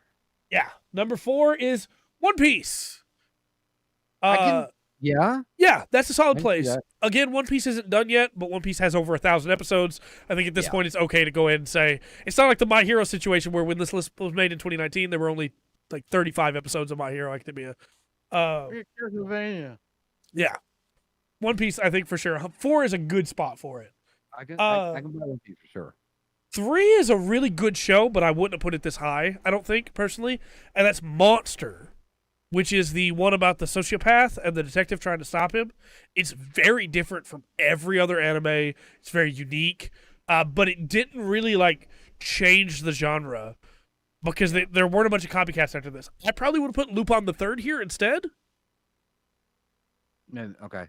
because Yeah, Lupin the Third did have a huge effect on everything, but I get what they're going for, you know? Also, just a real quick call out here. IGN says, in a medium dominated by giant robots, superpowered heroes that shoot beams out of their hands, and virtual fantasy worlds, Monster is refreshingly grounded in reality. Even though on this list, they have Orin High School Host Club and But the Girls Nozaki-kun. Excuse me? Yeah. Oh man, Number 2 is Cowboy Bebop. good. Yeah. I've been waiting for that name. Yeah. That has huge. There's another one too that I'm not going to hear. Probably There's not, no. Yeah. But at least, yes. I don't know if it deserves that spot. Right. I would But probably put it top 5, is- but Yeah, it is big, and it did have a big impact. Yeah. Even just the opening music of that, Yep. has an impact on people, and the style of intros. There's a lot that came out of that. So 100%. that would make sense to me. 100%. And number 1 is Full Metal Alchemist Brotherhood. Very good Full show. Metal- It's a good show. They have no history with anime at all. Nope. We don't Battle have of- Astro Boy. We don't have Mazinger. Astro Boy is terrible. It is old. Right. Definitely could be in the top 10. Yeah. Because we wouldn't have any of these others without Nope. it, right? Nope. Battle we sure of would. the Planets, the Americans Battle of the Planets. It's Super Ninja Scientist Gatchaman. Gotcha, man. Yeah. Yep. Different thing. Neither one of those are on there. Where's the Yamato? Well, I mean, honestly, I think Bleach had a bigger Why is Impact- Bleach not on this list? for a lot of Westerners. Yeah. A lot of these did. And I I don't stand by agree. again. We got no Captain Harlock. We got no Space Battleship Yamato. We got no Gundam. We have no Mecha.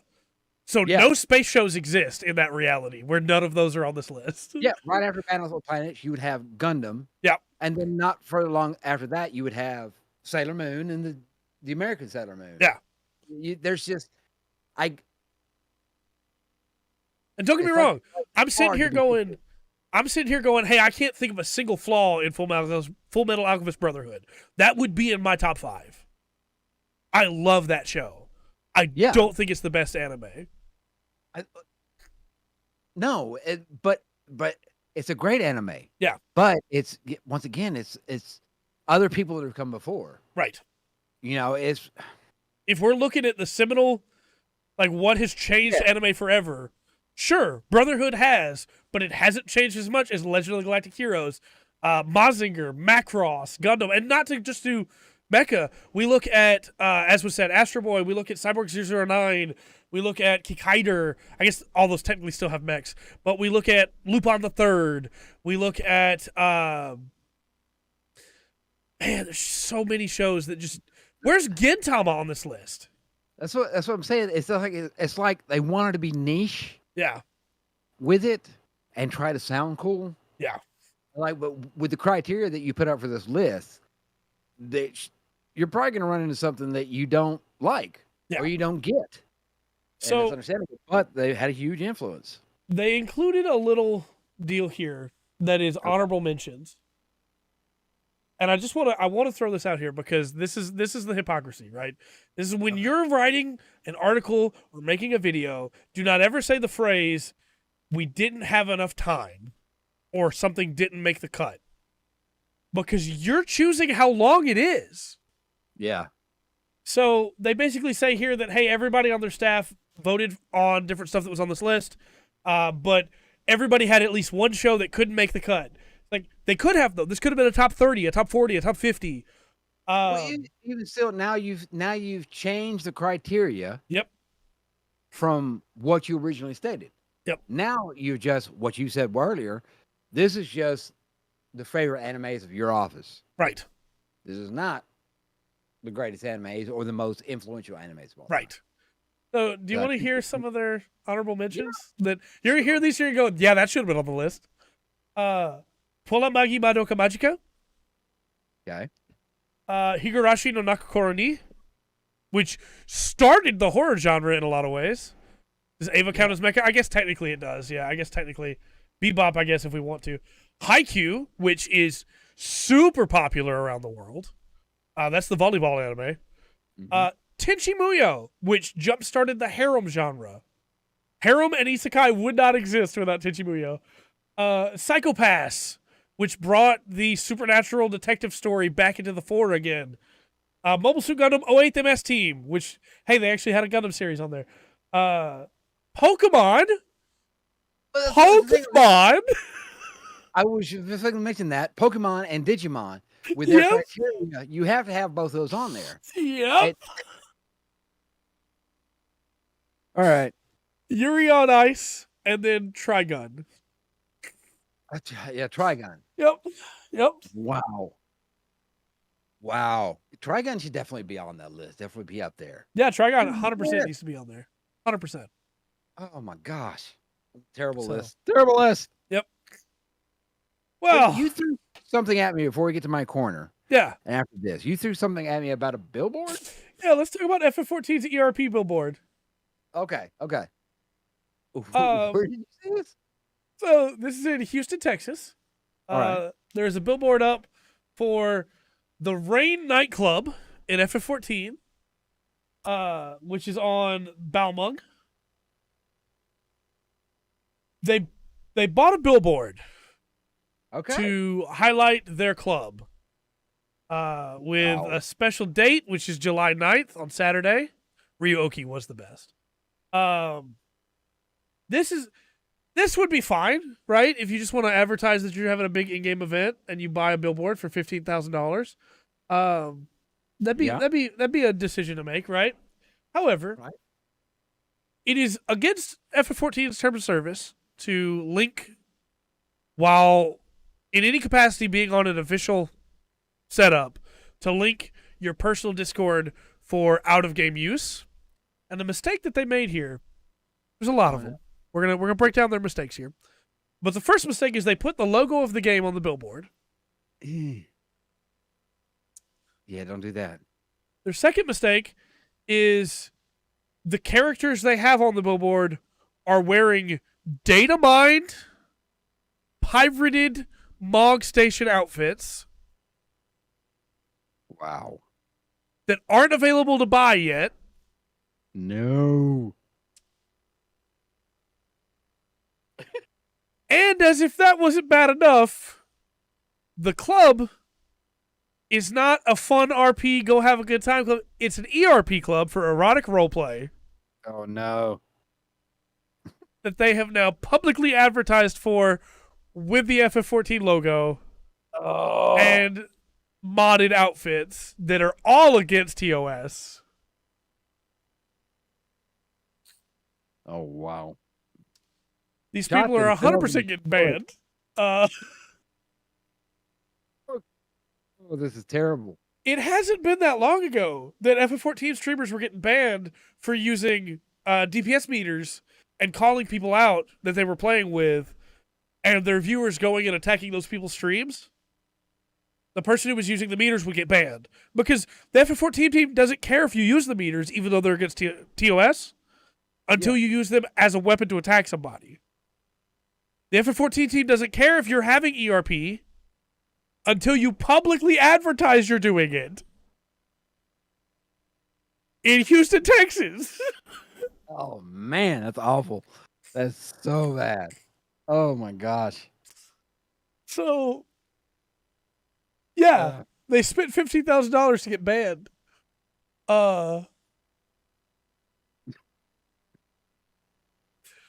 I don't even know what to say.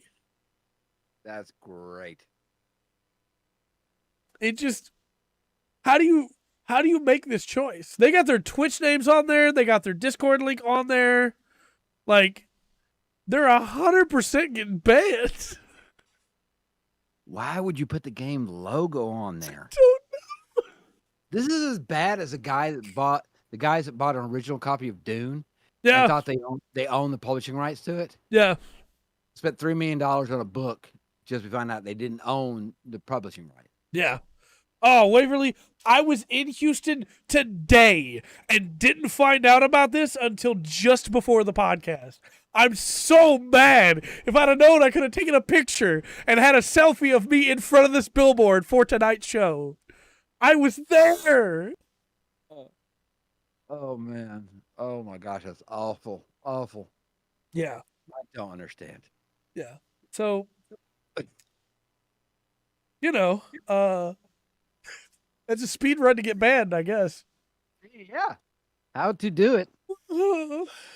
It just, I don't understand. Wow. Wow. I don't understand. Also, like news media, of course, have picked it up. And this is why they're going to have to get banned at this point. It can't just be swept under the rug. Because news media picked it up and are saying that some of the characters that are going to be played are the Lollifels, which are the children-looking race.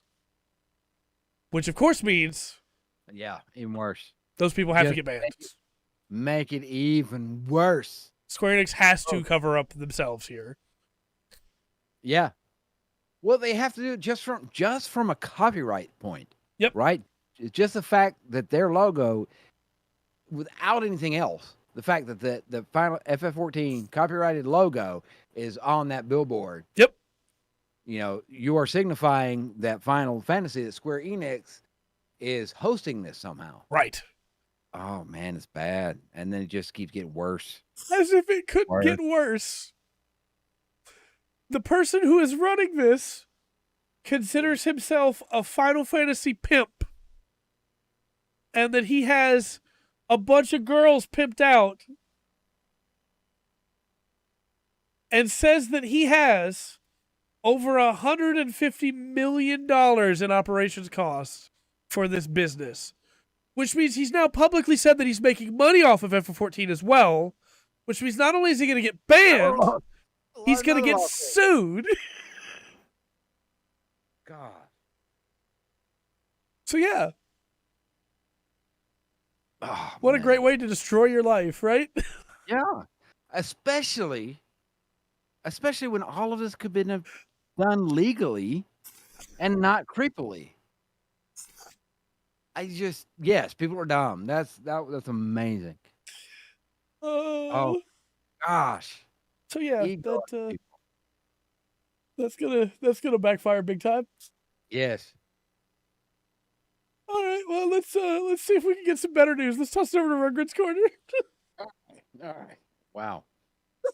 Following that, I want to shout out the happy birthday to Huey Anthony Creeks III, or as some people may know him, Huey Lewis from Huey Lewis in the News. Oh, his birthday today. Mr. Eyebrows, yes. If you want to see some eyebrows that are perfect, check out Huey Lewis in the News. Absolutely perfect. No, story today, I was reading it, was kind of funny. Okay, just a short one. This happened in Chile, right? And most people know, if they are about Chilean workers, are going to think about miners. Right. But this was a dispatch assistant. This is about a dispatch assistant at a cold meat manufacturer. Okay. Consorcio Industrial. Oh, excuse me. Consorcio Industrial de Alimentos. Okay. I probably said that wrong. That's fine. So he got a paycheck. Now, for the month of May. Now, he was supposed to be paid. I'm gonna switch this over to burgers per capita. Okay. He's supposed to be paid about $554 for the month of May. Well, what was deposited in his account was $118,000. $180,000. Yeah, $118,000. Wow. Hey, yes. So the worker, and this props to him, first alerted his manager. It's like, hey, you way overpaid me. Later, Will. So see you later, Will. So later, the manager goes to human resources, and the human resources goes to the man and says, okay, can you put that in the back of the bank? Right. He agreed. He said he would go to the bank the next day. But they never heard from him again. They got a letter, except for a resignation letter that was sent from his attorney. Yeah. So nobody knows where this guy has gone. They've got a resignation letter from an attorney. They have filed a complaint against him. I'm sure. But dude has disappeared with 180,000. I can't say I blame him.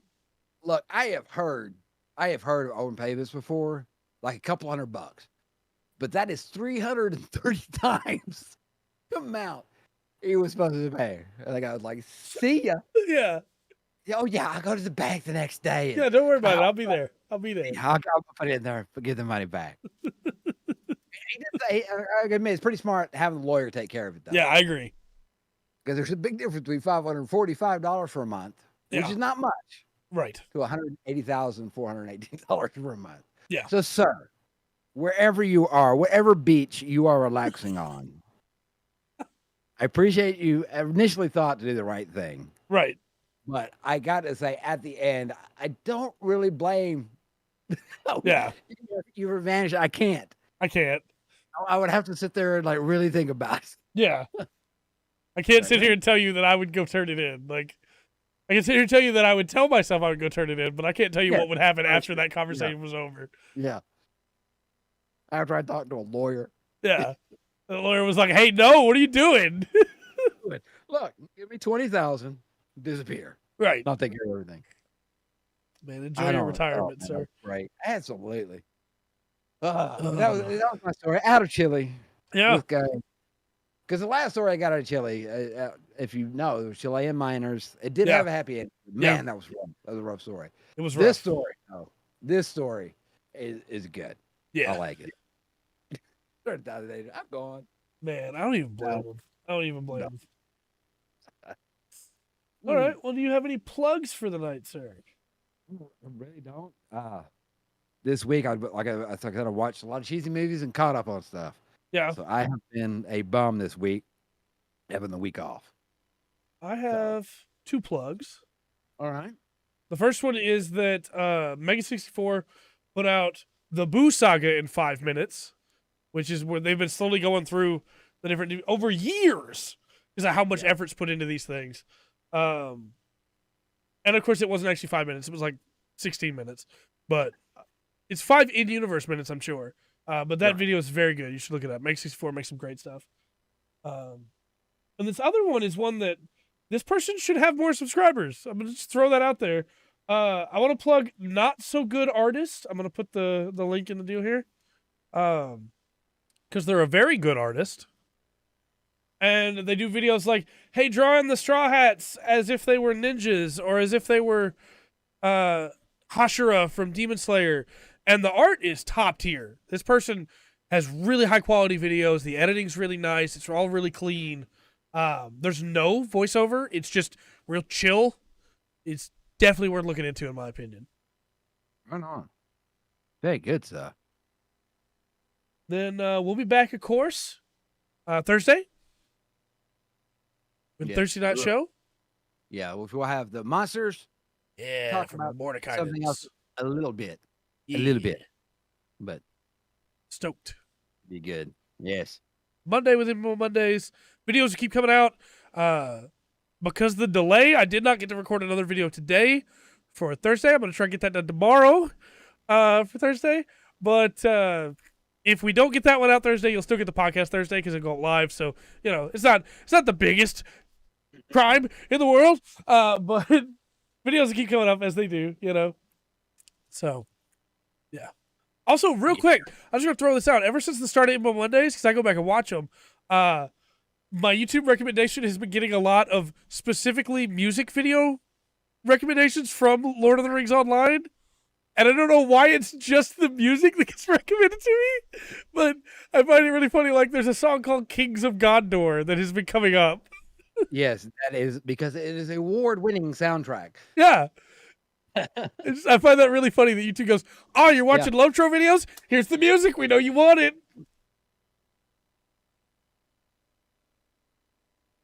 It's a start. Yeah, why not? Try to get you on MMO Monday one night to be running around with me. But it will be all right. All right. Well, until next time then, I've been Trey. I've been Rungren. We've been the Full Spectrum Podcast. And remember to always enjoy the full spectrum that life has to offer. They know you and the music. That's true.